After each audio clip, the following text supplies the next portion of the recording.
지금까지 그 대만 해협에서 이제 분쟁이 굉장히 많았습니다. 총 3차례가 있었는데 미국 국방부에서 2020년도, 21년도 중국 군사력 보고서에서 이런 내용들을 발표를 합니다.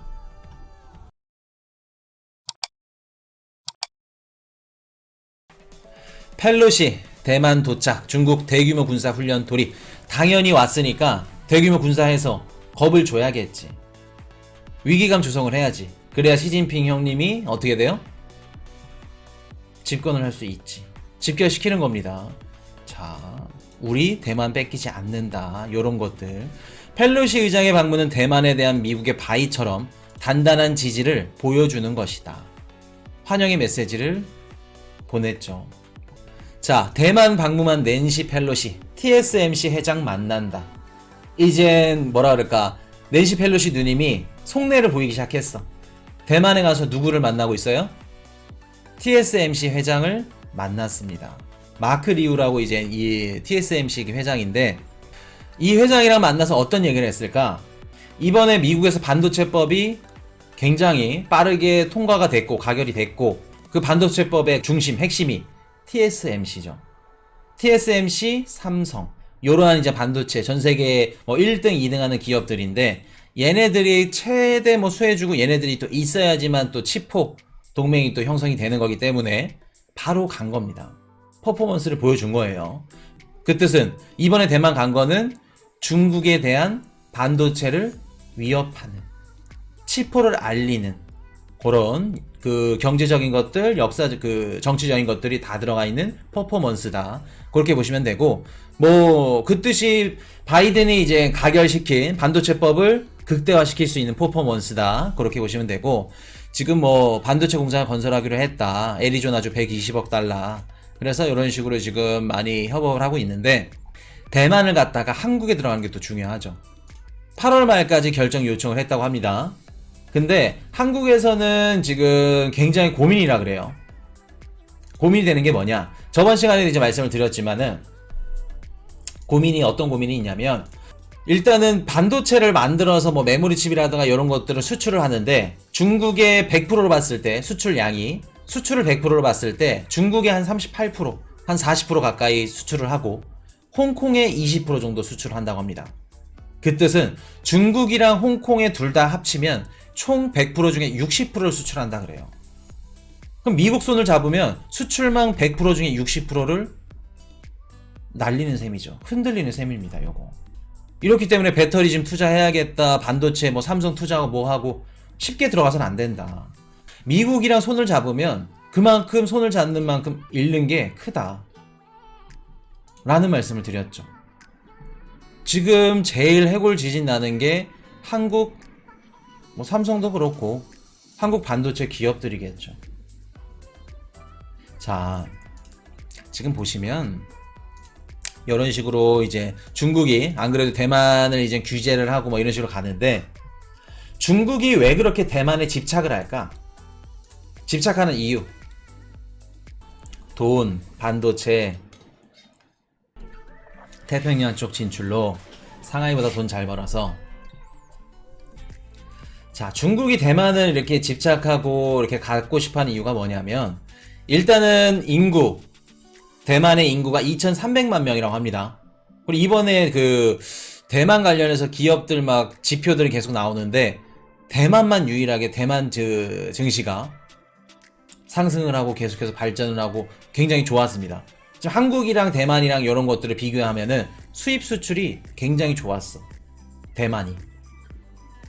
뭐 이런 게 장단점이고 뭐 어떻게 보면 좀 부러운 거일 수도 있는데, 대만 같은 경우에는 반도체 그 의존을 되게 많이 합니다. 굉장히. TSMC라던가 뭐 폭스콘이라던가 또 뒤집어진 기업들 많죠. 우리가 TSMC만 아는데 대만에 또 어떤 기업들이 있냐면, 그 전 세계 탑3 안에 드는 반도체 기업들이 탑5 안에 대만 기업이 2개가 들어갑니다. 미디어텍, 신흥강자로 지금 올라오고 있고, 뭐 폭스콘은 말씀 안 들어도 알고 계실 거고, UMC 이런 반도체 기업들 뒤집어진다고 합니다. 전 세계 반도체를 이끌고 있는 또 파운드리 시장 또 1등 점유율을 차지하고 있는 게 또 TSMC죠. 요런 애들이 그 반도체 관련해서 어떻게 보면 장점이고, 우리가 코로나19 때 반도체 시장이 굉장히 좀 많이 핫했죠. 공급이 제대로 안 됐고 반도체 가격이 올라가면서 이제 대만 국가가 이제 수입 수출 관련해서 되게 좋았는데, 무역이 또 흑자가 계속해서 나오고. 근데 또 이제 좋은 점은 그렇게 좋았지만 대만은 반도체에만 의존을 하기 때문에 흑자가 나왔다. 우리나라는 반도체도 이제 의존을 하지만 다양하게 이제 의존을 하기 때문에 적자가 나오면서 그렇게 되는 건데, 이제 뭐 명감이 존재를 하는 거죠. 대만 같은 경우에는 그런 식으로 이제 보시면 되는데, 일단은 대만 인구가 2,300만 명 정도 된다고 합니다. 그리고 작년 국내 총생산량 그 GDP가 7,855억 달러 정도 된다고 해요. 이 정도 수치면은 중국의 상하이가 인구가 2,500만 명인데 6,800억 달러 정도 된다고 합니다. 그러면 중국에 있는 상하이보다 더 높은 GDP를 갖고 있는, 내고 있는 국가가 누구예요? 대만이죠. 그렇기 때문에 대만만 넣는다? 반도체 시장까지 먹을 수 있고 또 경제권까지 넣을 수 있다는 거겠죠. 상하이보다 더 높은, 더 좋은 경제권을 손에 넣을 수 있다는 걸 의미합니다. 그리고 제일 중요한 건 뭐냐면, 중국이 지금 반도체 누구한테 제일 많이 의지를 하냐면 TSMC에 의지를 많이 합니다. TSMC 의지를 많이 하고 있기 때문에 지금 미국이 중국을 제외하고 배제하고 대만, 일본, 한국, 미국 10% 동맹을 형성을 하자, 그런 식으로 가고 있기 때문에 만약에 대만을 내어주게 된다고 하면 미국한테, 중국은 반도체 뭐 시장이라든가 점유율 전쟁에 있어서는 앞으로 향후 30년 40년 동안은 계속해서 뒤처지는 겁니다. 뒤처질 수 없지. 그러니까 대만을 더 놓을 수도 없는 거고. 이해되셨죠? 대만을 왜 이렇게까지 집착을 하는 건지. 그리고 또 원래는 대만이 뭐 중국의 한 뿌리다, 그렇게 보시면은 그게 맞습니다.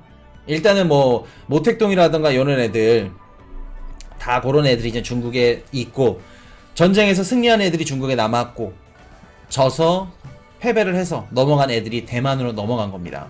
그렇게 되면서 이제 세력들이 갈리면서 그렇게 해서 대만은 원래 중국 거다, 중국은 그렇게 하고 있는 거고 대만은 아니다, 우린 자주적 독립을 해야 된다, 그런 식으로 지금 가고 있는 거고. 그래서 지금 보시면은 지금까지 그 대만 해협에서 이제 분쟁이 굉장히 많았습니다. 총 3차례가 있었는데, 국방부, 미국 국방부에서 2020년도, 21년도 중국 군사력 보고서에서 이런 내용들을 발표를 합니다. 만약에 대만 해협에서 국지적 충돌이 발생할 경우에는 미국은 중국을 이길 수 없다, 이런 내용을 발표를 합니다. 왜 이런 내용을 발표할까? 일단은 지리적 이런 그 위치들도 그렇고 중국이 좀 많이 컸어. 전쟁으로 많이 충돌이 일어나게 되면은 승산이 없다는 거를 결론을 발표합니다. 그래서 얘네들이 생각한 게 뭘까? 제가 아베 사망 사건 나오면서 한 달 정도 됐나요? 아베가 그 사망한 게. 뭐라고 말씀드렸죠?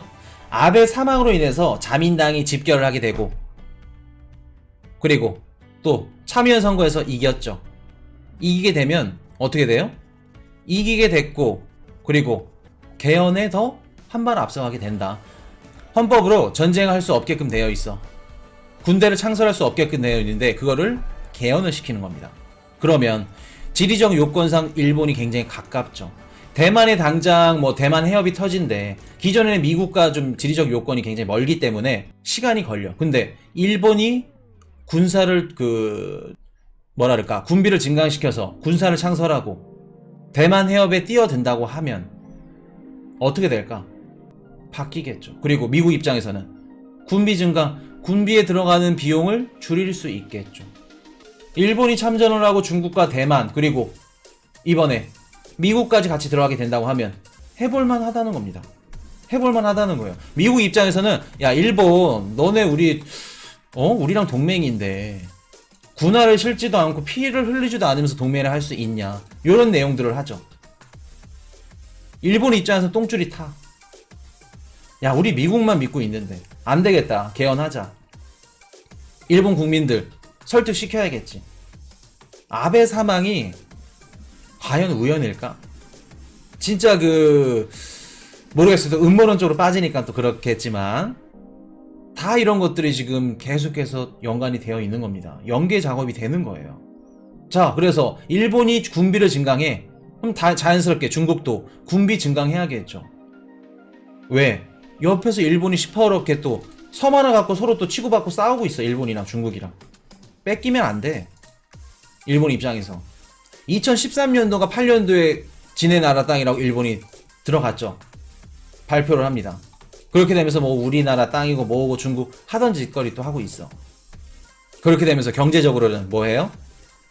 반도체로 지금 경제적으로 죽이려고 하는 겁니다. 대만 반도체, 치포, 대만, 일본, 미국, 한국 치포 동맹을 형성해서 중국을 씨를 말리겠다. 지금 이걸 하고 있는 겁니다. 그 중에 치포 중에 우리나라는 한국 8월 말까지 동맹 참여 여부를 결정할 것을 통보했다고 해요. 그래서 우리는 8월 말까지 이제 미국 편에 들어갈 건지 중국 편에 들어갈 건지 얘기를 해줘야 되는 입장이에요.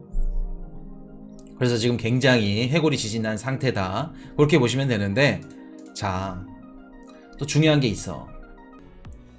중요한 게 뭐냐면 이제 낸시 누님이 갔어. 대만 가고 앞으로가 이제 중요하겠죠. 간 거 어쩔 수 없고 반도체 우리 치포 때문에 대만에 들어가서 만난 사람이 누구냐면 TSMC라고 대만 반도체 1등 우리 파운드리 시장 점유율 1등 TSMC 회장을 만납니다. 자, 그래서 보시면 이런 식으로 만났는데 미국 의회에서 우리 반도체 칩 반도체법 가결이 됐죠. 통과를 시켰습니다. 그래서 그거 관련해서 얘기를 나누러 이제 간 건데, 뭐 미디어텍, UMC 이런 기업들이 대만에 또 소속이 되어 있다. 또 폭스콘도 그렇고. 자, 그러면 중국 입장에서는 뭘 해야 될까? 군사적 훈련을 했어.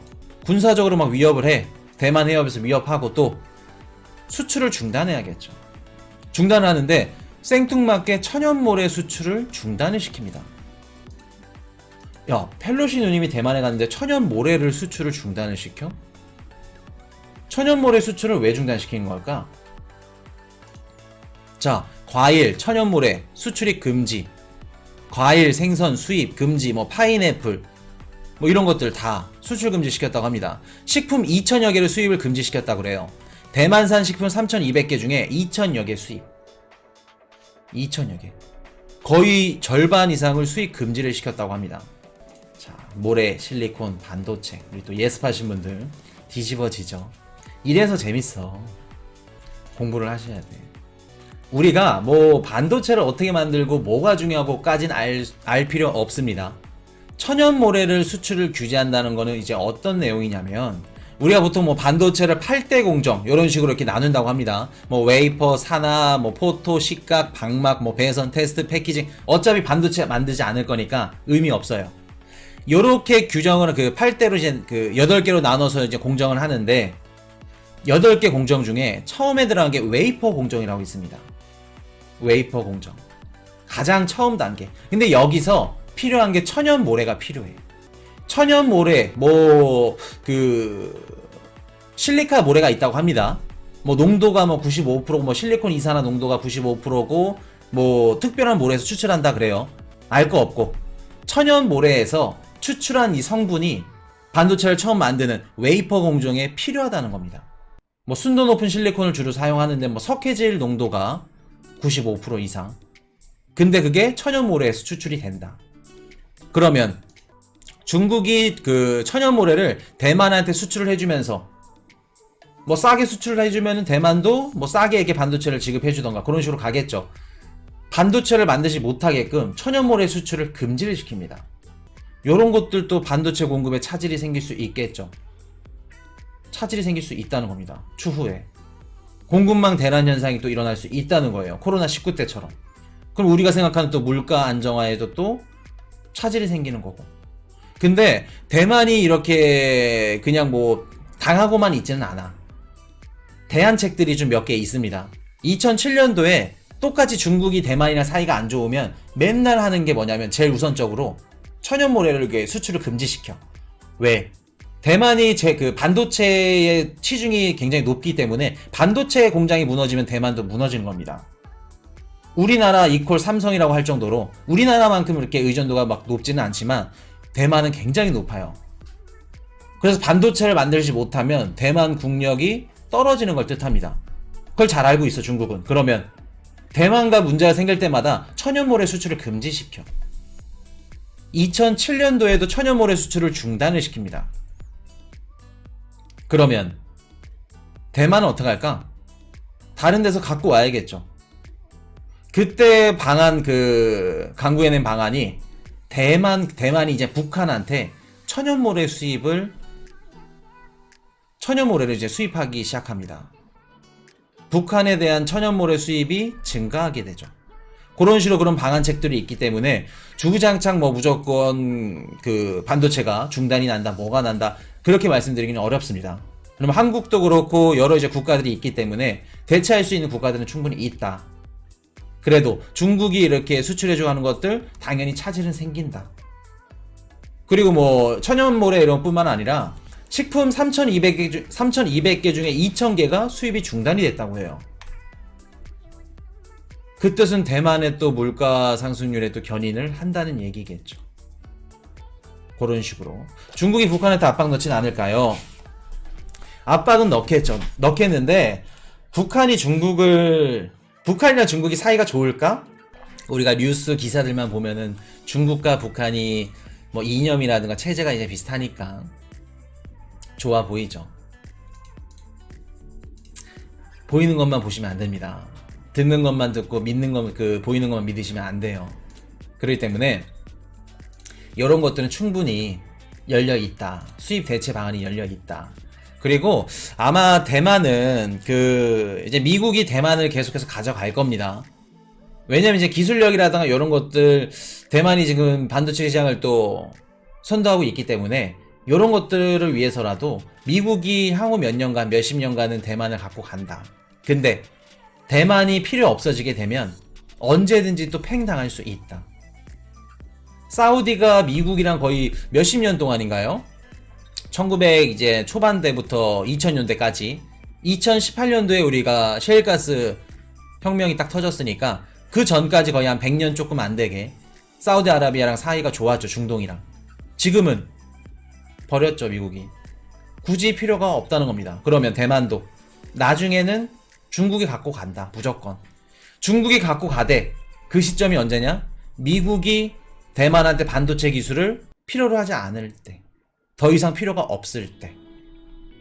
이해되셨죠? 그때 자연스럽게 가져간다.